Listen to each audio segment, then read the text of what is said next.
Leipzig, Germany, 2010. Biologists, led by Svante Pabo of the Max Planck Institute for Evolutionary Anthropology, make a stunning announcement. They have determined that early humans not only coexisted on Earth with other more primitive hominids, they also mated with them. But even more astonishing was their finding that another, as yet unidentified species may also be represented in human DNA. Up until now, most people have been familiar with the typical DNA model of human evolution, in which you have a very nicely defined progression from previous types of human or hominid life up to anatomically modern humans. That's not true anymore. And what we're seeing is evidence that there could have been interbreeding with what the actual mainstream media is calling mystery species of humans. There's a big debate over Neanderthals and others, whether they had sexual contact in humans. But if there were primates already here who had evolved by Darwinian evolution, it's not a big step to take the next step and create a cross. An anthropologist from the University of Wisconsin, Dr. John Hawkes, did a comprehensive analysis of human DNA going back for many thousands of years, and what he found was astonishing. If you look at the DNA from someone in 3000 BC, and you compare that to the DNA of someone alive today, it has changed by 7%. Mapping the human genome, Dr. Hawkes found that in the past 5,000 years, our DNA has evolved at a rate 100 times greater than any previous 5,000-year period in our history.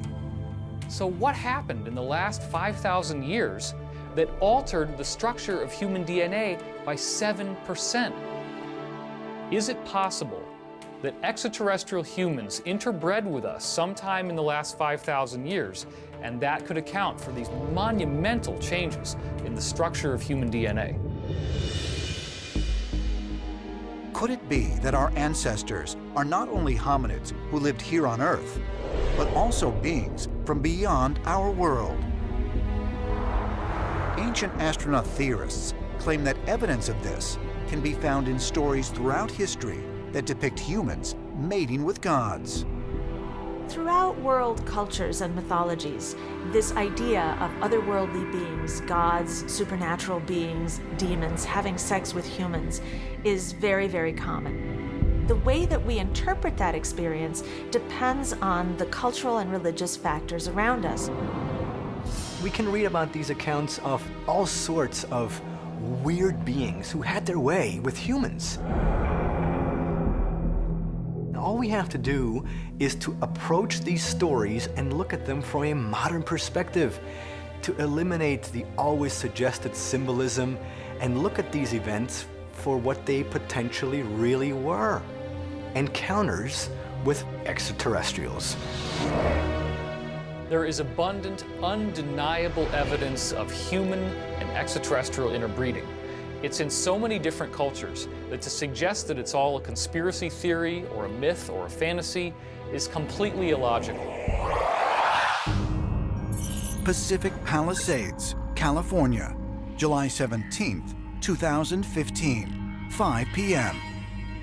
Police are alerted that inside an abandoned SUV parked on a residential street is a dead body. The badly decomposed corpse is sent to the coroner's office so that identification of the victim can be made. Although foul play is not suspected, as police continue to investigate, the case takes a bizarre turn.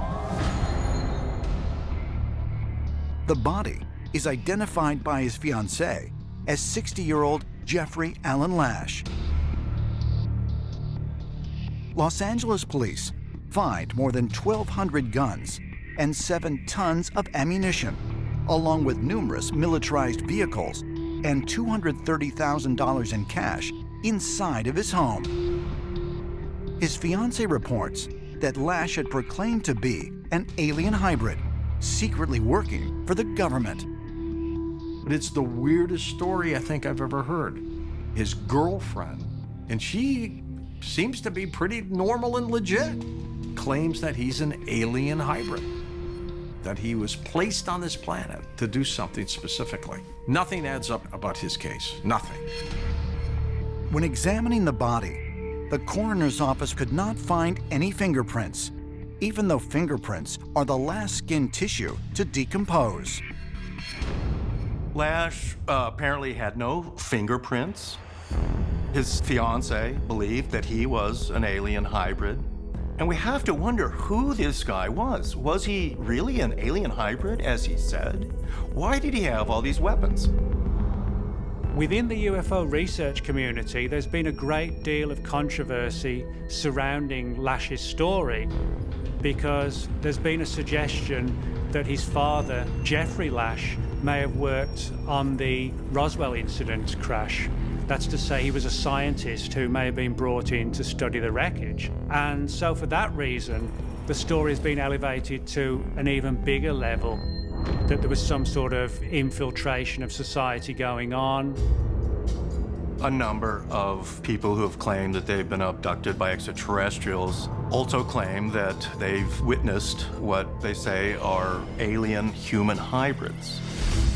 And this would indicate that the extraterrestrials have a program of manipulating people and their DNA to genetically alter us slightly. And perhaps this has been going on for thousands of years, and that even as we are today, we've been manipulated subtly by extraterrestrials, and this is still going on.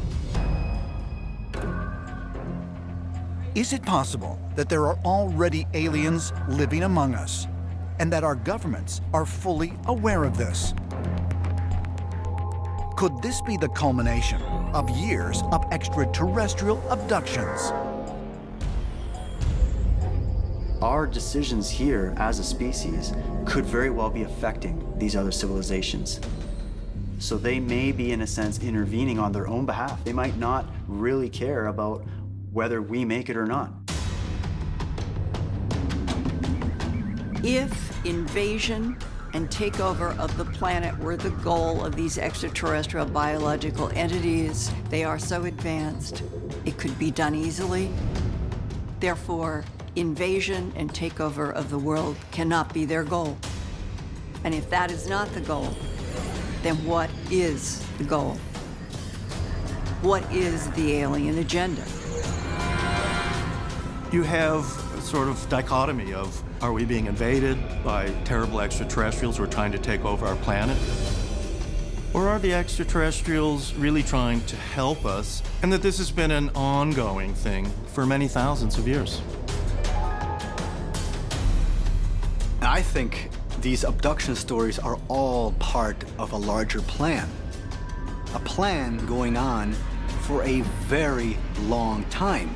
This, what we are experiencing now, is the next step, where we are now learning that we are not alone and that they soon will come back, because that is what they promised in the ancient texts. September 19th, 1961. According to news accounts, Betty and Barney Hill were driving through New Hampshire late at night when a large flying saucer rapidly approached them and then hovered over their car. They saw strange figures through the windows of the craft. And mysteriously, the couple also reported complete memory loss of the 2 hours immediately following the encounter. No one really knows to this day what Betty and Barney Hill saw. However, the details of their case do reflect on various other versions of alien abduction. I say alien abduction because some of the pieces of information that they discuss, the loss of time, seeing beings that actually came out of this craft and associated and interacted with them, and they weren't human. Ultimately, under hypnosis, they recall being brought out of the car and taken aboard the ship, that it was a legitimate abduction, and that Betty pleaded with her captors, if you will, that not to harm her. As she laid on this table and experiments were done on her, like a needle being inserted into her stomach. Barney relates a number of skin samples and sperm being taken from him. The beings described by Betty and Barney Hill fit the classic case of a gray. Now, there are variations to size and dimensions of these beings, but they all seem to have the same characteristics. Slim, spindly bodies, large oval heads, large oversized eyes. The Hills were the first documented case of an alien abduction in modern time. But it is not the last. Since the 1960s, there have been many more similar reports, including that of Kim Carlsberg, a commercial photographer, who in 1988 claimed to have been abducted by gray aliens in the middle of the night. We were living on the beach in Pacific Palisades, and I walked up to the window and I saw this light on the horizon that I'd never seen before. You know, I'd lived on the beach my whole life, and it wasn't a boat and it wasn't a star. I just watched this craft. The next thing I knew, it jetted into the stars and disappeared, and I went to bed as usual. I woke up in the middle of the night, and I was not in my bed any longer. I was naked and I was paralyzed. The beings I saw were about 3.5 feet tall. They were naked. They were off-white. They were not gray. They had huge heads, huge wrap-around black eyes, tiny little bodies. There are many stories of grays abducting humans into their spaceships, and even of being inseminated with alien reproductive material and then conceiving human-alien hybrid babies and having those fetuses removed from their bodies and then grown on the alien spaceships. In some cases, people report going back onto the spaceship and being able to see these hybrid offspring. I was being used for my DNA. They were creating hybrid children from my eggs, someone else's sperm, and combining it with their DNA and their sperm. I would be implanted with an alien fetus, and they would leave the fetus in my body for a few months. Then they would bring me back again later, and then they would remove it. It was horrific. It was terrifying. You can't have so many people saying that they've been abducted and not have some possibility of truth with that. I think it's happening. I don't know if it's a hybridization program for these ETs or whether they're trying to bring these hybrids back to this planet one day when the environment changes. But in my opinion, something very strange is happening to these people who claim to be abducted.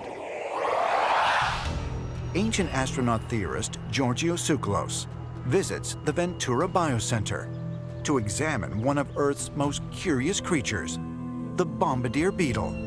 This little bug is a marvel of evolution, or some say, intelligent design.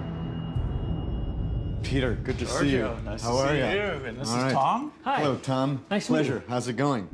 Tom is our insect wrangler and is going to help us set up a demonstration on one of the coolest animals on Earth, the bombardier beetle. That's fantastic, because about a year ago, Eric von Daniken gave me his latest manuscript for his newest book. And we all know that there are these multiple creatures that seem to defy Darwinian evolution. And one creature that jumped out at me that I hadn't heard before was this beetle right here. This beetle is fascinating from an evolutionary point of view. And in fact, it's been used by many people to suggest that evolution doesn't work at all. And the reason is the enormous complexity of this thing. This animal is a chemical warrior. It's able to shoot out boiling hot streams of a really toxic liquid that have the same sort of mix as rocket fuel. That's amazing. amazing. And it could shoot over 500 of these bursts per second. But the process happens so fast, it's almost in a blink of an eye. So we have a high-speed camera over here that could shoot about 2,500 frames per second. And with that camera, we can slow down this process. And in seeing that process, we can work out the exact sequence of events. So let's set this up with Tom and watch this take place. Let's do it. Okay, guys, so what I've got is some non-toxic, very mild adhesive, and I'm just gonna touch it to the beetle's back, and that will suspend him in the air. We're gonna give him a little bit of stimulation with these forceps. Simulates the predator and makes him feel defensive.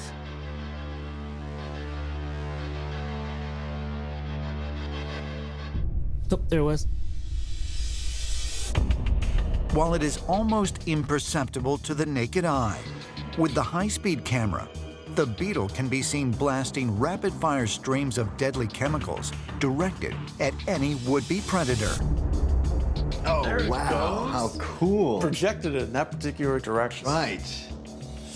You can actually see the squirts, the mist, the vapor. The appendage which allows this to happen can rotate, it can move back and forth, so it can shoot this in lots of different directions. Yeah, this is really awesome. Dr. Ward has set up a computer-generated model of the bombardier beetle to show Giorgio the incredible process that is taking place inside its body. You've got the organs that produce the chemicals, and two separate chemicals are being made. We've got this hydroquinone, which is actually a makeup of the organics of the creature. It's part of its external skeleton. The second one is a chemical called hydrogen peroxide, which is rocket fuel. Now, if we combine these two together in a chamber, what we can do is build this chemical material that's going to get really hot and blast out the back of the bug.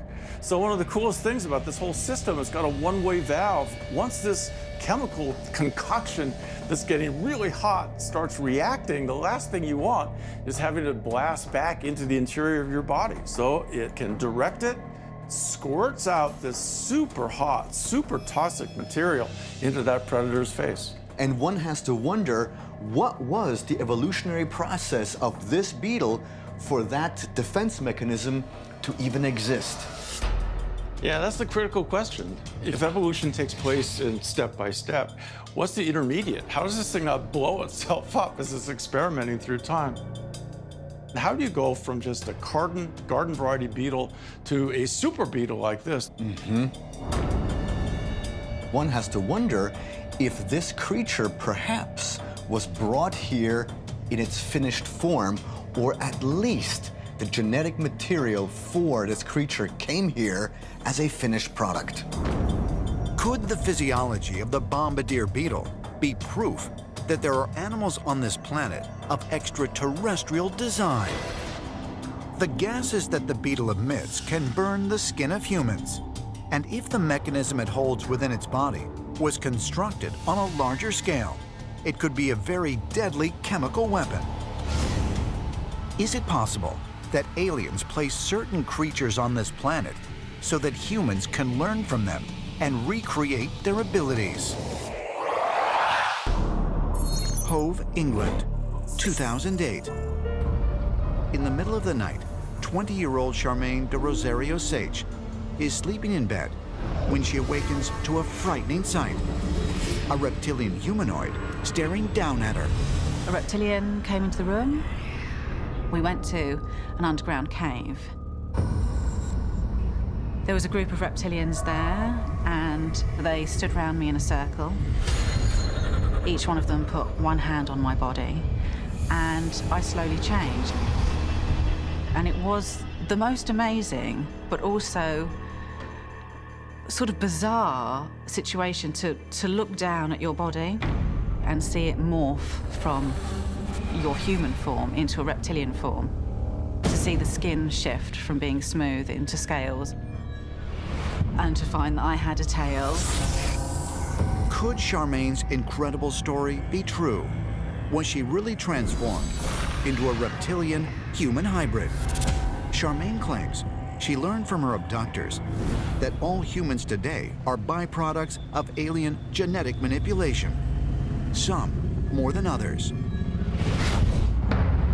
At certain points in our history, different ET races have come to this planet, and they have not manipulated all of humanity, but certain groups.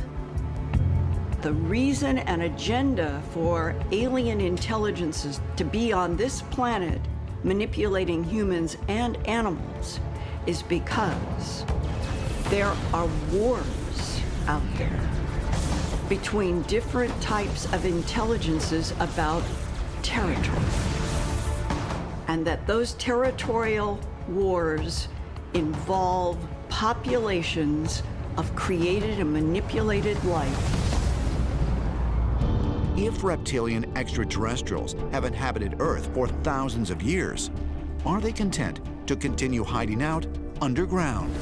Or is the day fast approaching where they will step out of the shadows and announce their presence once again? The Christians are waiting for the return of Jesus. The Jews are waiting for the return of the Messiah. The Islamic community is waiting for the return of Muhammad. The idea of this return did not originate with any of those religious figures, but it in fact originated with the promise by extraterrestrials that they would return in the future. Tradition tells us that the army of the Messiah is not to come from heaven, but is to arise from inner earth, and therefore dominate the surface world. Perhaps we are now at this special turning point in our history and the timeline of planet Earth where the reptilians and the other extraterrestrials will announce themselves. Could evidence of secret underground cities, combined with recent accounts of encounters with so-called reptilian creatures, be preparing us to accept a profoundly different genetic truth than the one we have been taught? That mankind didn't only evolve from a race of primates, but also from a race of reptiles, whose genes were spliced into our own by means of extraterrestrial manipulation. Sierra Leone, Africa. The early 1990s. As civil war rages across the country, rebels begin forcing villagers to mine so-called blood diamonds. But from deep within the earth emerges a vast treasure they weren't expecting. They discover mysterious figures ranging from 5 to 10 inches tall, often with reptilian or amphibian features, known as nomoli. They're very strange statues. Some are clay, some are of granite or limestone. They are humans and human figures with lizard heads. There are hundreds of them. According to legend, the nomoli represent sky gods. When they fell from the heaven, part of the sky turned to stone and rained down with them. Curiously, strange blue stones can be found buried with many of the nomoli figurines. These strange blue stones, called sky stones, have been found with the statues. And at first, archaeologists thought, okay, it's just blue stones. But when they analyzed it, they couldn't figure out how these had been made too. Although the people in Sierra Leone felt that they were actually pieces of the blue sky that fell with the nomoli. If these mysterious blue stones are really connected to the legend of the sky turning to stone and raining down on the earth with the arrival of the nomoli, what could they be? Seattle, Washington, March 6, 2019. In search of further evidence that the nomoli statues may have an extraterrestrial connection, ancient astronaut theorist David Childress has arranged to meet up with skystone collector and researcher Jared Collins. Wow. Jared has in his possession a number of the mysterious blue stones that were found near the statues.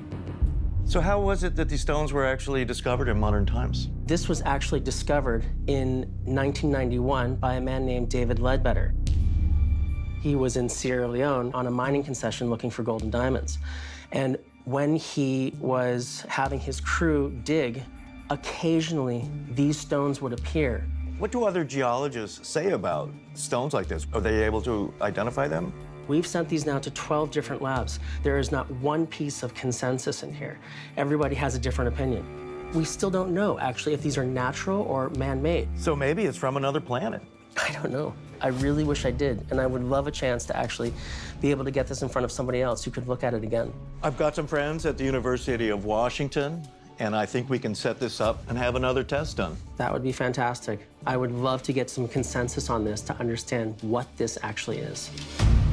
While tests conducted on the stones found with anomaly statues have so far produced conflicting and sometimes even confounding results, David is eager to have them tested for himself.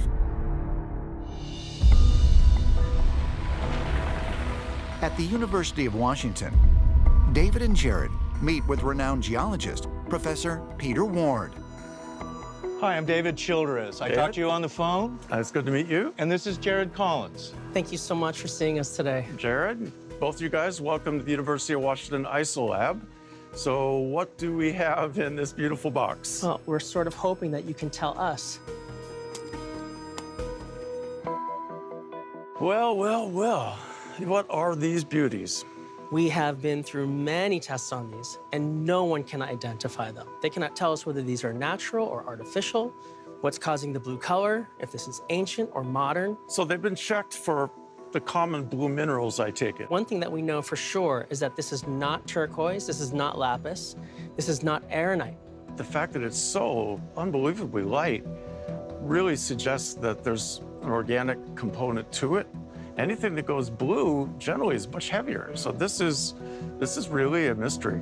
I should mention also that this only comes from one very specific part, from one very specific village. It has never been found anywhere else in the world. Well, let's do a test that removes any doubt about them being partly organic. So Erin is going to take this rock and she's going to scrape it into these tiny little tin cups. The tin cups themselves will load into our mass spectrograph. They will then be heated to 1,000 degrees centigrade. Everything inside will combust and turn to gas. And those individual gas molecules will then be sampled, and we can examine if there are any truly organic molecules in this rock. Was there some life process that was involved in its formation? David and Jared return home to wait for the results. When Dr. Ward receives them 2 weeks later, he sends an email to David remarking that what the scientists found was so strange they ran the test 3 times thinking it was a machine error, and added, "This gives me the creeps." To learn more, David contacted Dr. Ward through video chat. Hi, Dr. Ward. So I wanted to learn about the results. Yeah, it was pretty cool. I mean, it was much stranger than we thought. There really seems to be some sort of organic aspect to this. It's got element nitrogen in it in really high concentrations. Having this high amount of nitrogen puts it into a, wow, that's a very peculiar rock category. We were looking for a possible extraterrestrial origin. Is it possibly a meteorite or even part of a spaceship that exploded? Let's just say that there's a possibility that it came from off the Earth. As we scientists say, it's worth more study. Houston, Texas, 2010. Doctors at the Texas Heart Institute examine a 59-year-old man complaining of chest pains and make an astounding discovery. The patient has a 3-chambered heart, similar to that of a reptile. Researchers attributed the rare condition to an evolutionary phenomenon called atavism, when a lost trait of a distant ancestor reemerges in a modern organism. So the idea is, if you look at where we evolved from, we were first fish. Fish have a 2-chambered heart. And then we came on land, we're more like a reptile that has a 3-chambered heart. And then eventually the 4-chambered heart as we became mammals and then humans. So interestingly, during development, that same sequence of evolution is played out again as embryos. So if there's any sort of defect in the embryo along the way, it could get stalled out of that earlier state. And now this man has a heart that's more typical of our distant ancestors, the reptiles. While the discovery of a human with a reptilian heart is incredibly rare, other genetic conditions have been found that suggest a link with reptiles. Since the 1800s, over 100 cases of human tails have been reported in medical journals. People with the disease, ichthyosis, have dry, scaly skin. But if such anatomical irregularities are a link to our ancient ancestors, as some scientists suggest, could it be that they are not the remnants of a reptilian stage in human development, but instead reveal that the human genome was commingled with that of the so-called reptilians? Ancient astronaut theorists say yes, and believe that proof of alien hybrid experimentation can also be found in other unusual anomalies that appear to mirror the descriptions of divine beings from ancient texts. Within us is the whole evolutionary development of humankind, as well as the other species that humans developed from, reptiles, fish, and so forth. Extrapolating this idea, if extraterrestrials had a hand in retooling our DNA, then do we also carry their genetic makeup within us, as we would? We know today that our DNA contains a lot of junk DNA that we still don't understand. So when we see these genetic anomalies surface in physical form in children, it could be that it's not an anomaly, it's actually a lost extraterrestrial gene, a marker that's now resurfacing at the right time. Could there be extraterrestrial genes lying dormant in human DNA, as ancient astronaut theorists suggest? And if so, might a closer examination of bloodlines passed down from our earliest ancestors provide further evidence of this connection? Located between the border of Spain and France is the Pyrenees mountain range.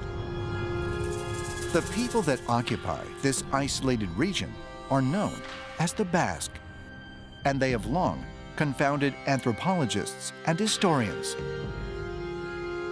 The language spoken by the enclave is not related to any other in that part of the world. And the population also has the highest concentration of Rh-negative blood type on Earth. Up to 35% of Basque people have Rh-negative blood. And Rh-negative blood is one of the most unusual blood types. And it's the one blood type that is least likely to mutate or interact with other blood types. Human blood types are grouped into 4 distinct designations that include O, A, B, and AB. Additionally, there is another variance between blood types known as the Rh factor, or rhesus factor, which is a measure of rhesus-based antigens in the blood. The name comes from a monkey from India and other parts of Asia, which is the rhesus macaque. And this monkey was used in experiments looking at blood transfusions. How blood was received from recipients varied. And it was discovered that the rhesus factor could be positive or negative. Most humans in the world are rhesus positive.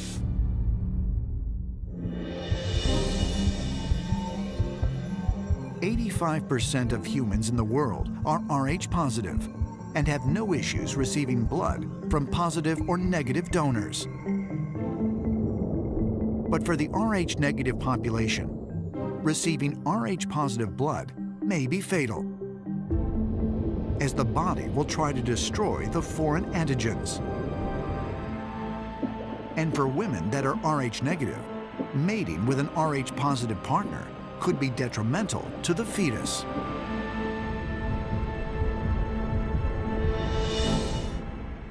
If a rhesus positive and a rhesus negative parents were to have an offspring, there is a potential danger to the offspring because these two blood types can't interbreed, basically. Medical intervention is needed. It's why, actually, in the past, people had to have a blood test before they were allowed to get married.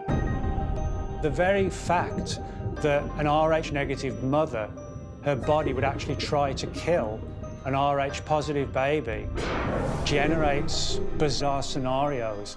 How on earth could this happen?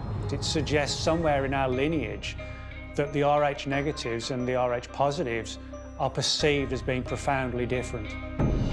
And also, studies of Rh negatives suggest that they have lower than normal blood pressure, lower than normal pulse. In a number of cases, they have an extra vertebra in their back. Rh negative is very rare. Most of the world didn't have it until colonization started in the 15th century. Rh negative didn't exist in the Americas, it didn't exist in Southern Africa, it didn't exist in Asia. It was only in Europe, so it spread out from there. Out of Africa, that theory has it that all human beings originated in Africa, Southern Africa, Sub-Sahara. They're all Rh positive. They don't have any Rh negative. Where did Rh negative evolve then? 15% of the humans have Rh negative blood. 15%. And scientists have no idea where it came from. What they do believe is that if you have that, you may have been evolved from a different kind of species on this planet. Now, was that species put here, genetically altered, or was it just a natural formation of the planet in its evolutionary stage? Who knows? But the fact is that Rh negative people, and again, there's 15% of them on this planet, may have come from outside sources.